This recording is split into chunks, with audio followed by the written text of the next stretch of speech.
E é hora da entrevista do dia com Denise Campos de Toledo. E vamos falar agora sobre o atual cenário político e as denúncias do senador Marcos Duval, do Podemos do Espírito Santo. Eu converso com o cientista político José Álvaro Moisés, que é professor sênior do Instituto de Estudos Avançados da USP. Professor, boa noite. Olá, boa noite, Denise, boa noite a você e a todos que nos acompanham. Pois é, o fato político de hoje ainda seria os desdobramentos das eleições de ontem para a presidência da Câmara e do Senado, mas todo esse noticiário, repercussão, foi atropelado, não é, pelas denúncias feitas por Marcos Duval, que foram mudando ao longo do dia.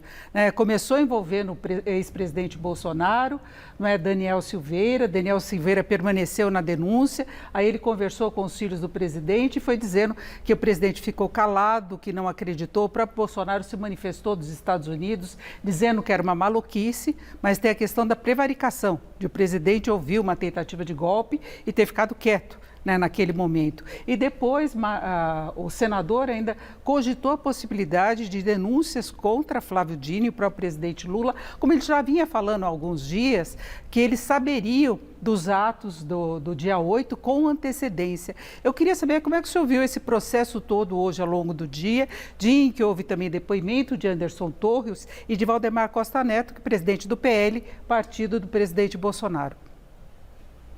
Olha, Denise, eu acho que a gente tem que levar em conta que depois do dia 8 de janeiro, daqueles acontecimentos horríveis que significaram uma tentativa de golpe de Estado, né, uma série de informações foram aparecendo e que, num certo sentido, vão progressivamente confirmando a hipótese do golpe, da preparação de um golpe. Primeiro teve a minuta de uma medida que foi encontrada na casa do ex-secretário de Segurança do Distrito Federal, o Torres, né? Depois apareceu a informação segundo a qual teria havido, da parte de várias forças militares, responsáveis militares, né, negligência, falta de ação, falta de responder de uma maneira clara.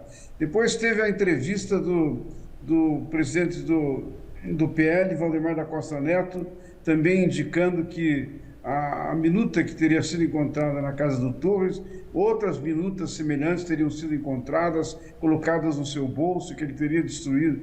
E agora, hoje, surge essa denúncia do senador Marcos Duval, né, que, na verdade, como você disse, teve várias contradições, foi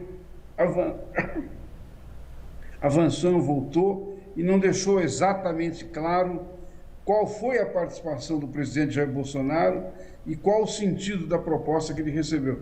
É tudo isso muito grave, mas eu diria que o indício dessas informações vai na direção de confirmar que o que ocorreu no dia 8 não foi um ato espontâneo, sem preparação, em que as pessoas se mobilizaram, chegaram em Brasília e depredaram as instituições, a sede das principais instituições democráticas. Foi alguma coisa preparada, devidamente preparada, teve financiamento, teve planejamento e, obviamente, foi um ato que estava ligado a essas possibilidades de golpe de Estado.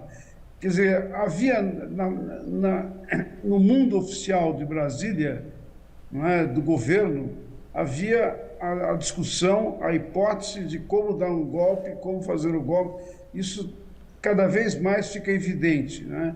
E eu acho que isso, apesar das contradições do senador Marcos Duval, é preciso investigar. Eu espero que a Polícia Federal aprofunde as investigações para descobrir qual foi o sentido dessa proposição, né? E o ministro Flávio Dino hoje falou que são peças de um quebra-cabeças que estão sendo juntadas, não é, que vem desde antes. O senhor citou os atos do dia 8, mas antes houve aquelas manifestações que colocaram fogo em ônibus, em carros em Brasília, e houve também aquela tentativa de se colocar bomba num caminhão para explodir próximo ao aeroporto. Não é? Então, começou antes mesmo da virada do ano, da posse do presidente Lula. Agora, alguns analistas acham que já haveria provas suficientes para uma quebra de sigilo, por exemplo, de Bolsonaro, por possíveis envolvimentos dele, hoje que ele já não tem mais cargo público. O senhor acha que isso poderia levar a mais desdobramentos políticos, que há preocupações também nesse sentido? Olha, Denise, eu não sou jurista, não sei dizer do ponto de vista técnico do fundamento jurídico, mas eu acho que sim, não é? Tem uma série de indicações de envolvimento do ex-presidente.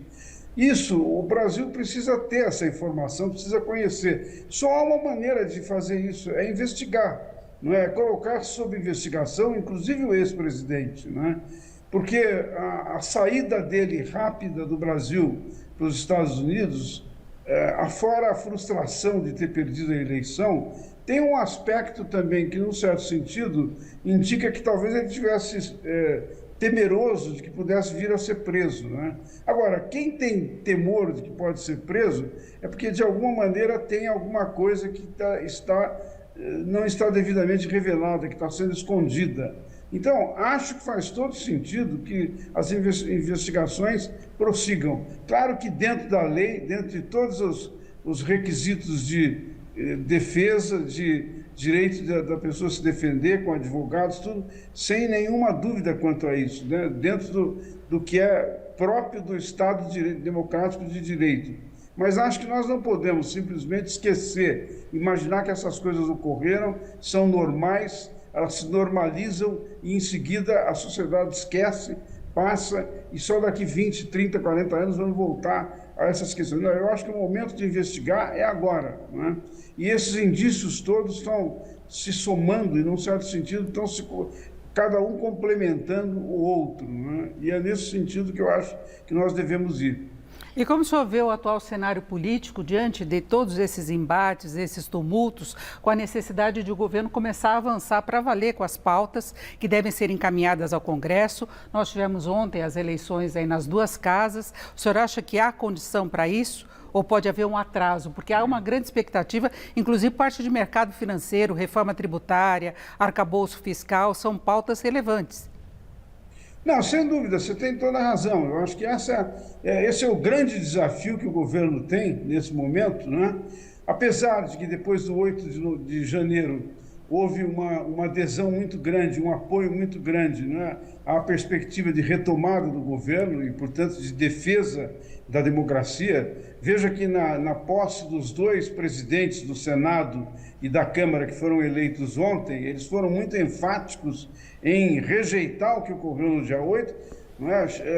Chamar a atenção como aquilo estava ligado a uma perspectiva de golpe, mas, ao mesmo tempo, defender a democracia. Então, apesar disso, o grande desafio do presidente Lula e do PT é começar a governar as ações digamos assim, que podem significar a retomada da economia e o enfrentamento das principais questões, principalmente as desigualdades sociais. Desse ponto de vista, o resultado das eleições no Senado e na Câmara são favoráveis à negociação. Eu não quero dizer com isso que necessariamente os presidentes da Câmara e do Senado vão concordar com absolutamente tudo que o governo vai propor. Mas o fato de terem sido apoiados pelo governo, existir um debate, um diálogo, uma retomada do sentido da política, que é de conversar, negociar e, eventualmente, buscar consensos, é uma coisa favorável, não é, neste momento, ao desafio que o governo enfrenta. O seu principal desafio é dar resposta de um novo modelo econômico, não é, que, ao mesmo tempo, cuide do social, mas tem uma dimensão também de respeito à responsabilidade fiscal, né? Isso é absolutamente central. Você mencionou o mercado, os empresários, estão todos na expectativa de como o governo vai conduzir isso. Eu acho que o governo tem gente capacitada para isso, não é? O trabalho do ministro Haddad, Fernando Haddad, na Fazenda, não é? E da ex-senadora Tebet, não é? Os dois atuando juntos têm condições de oferecer isso que agora é o desafio do governo.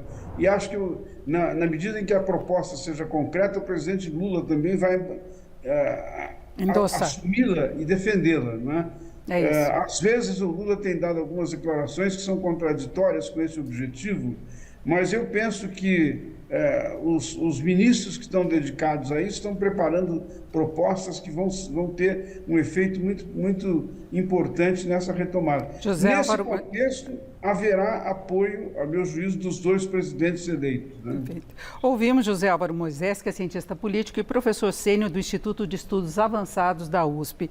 José Álvaro Moisés, muito obrigado, uma boa noite. Boa noite, Denise, muito obrigado também. Com vocês.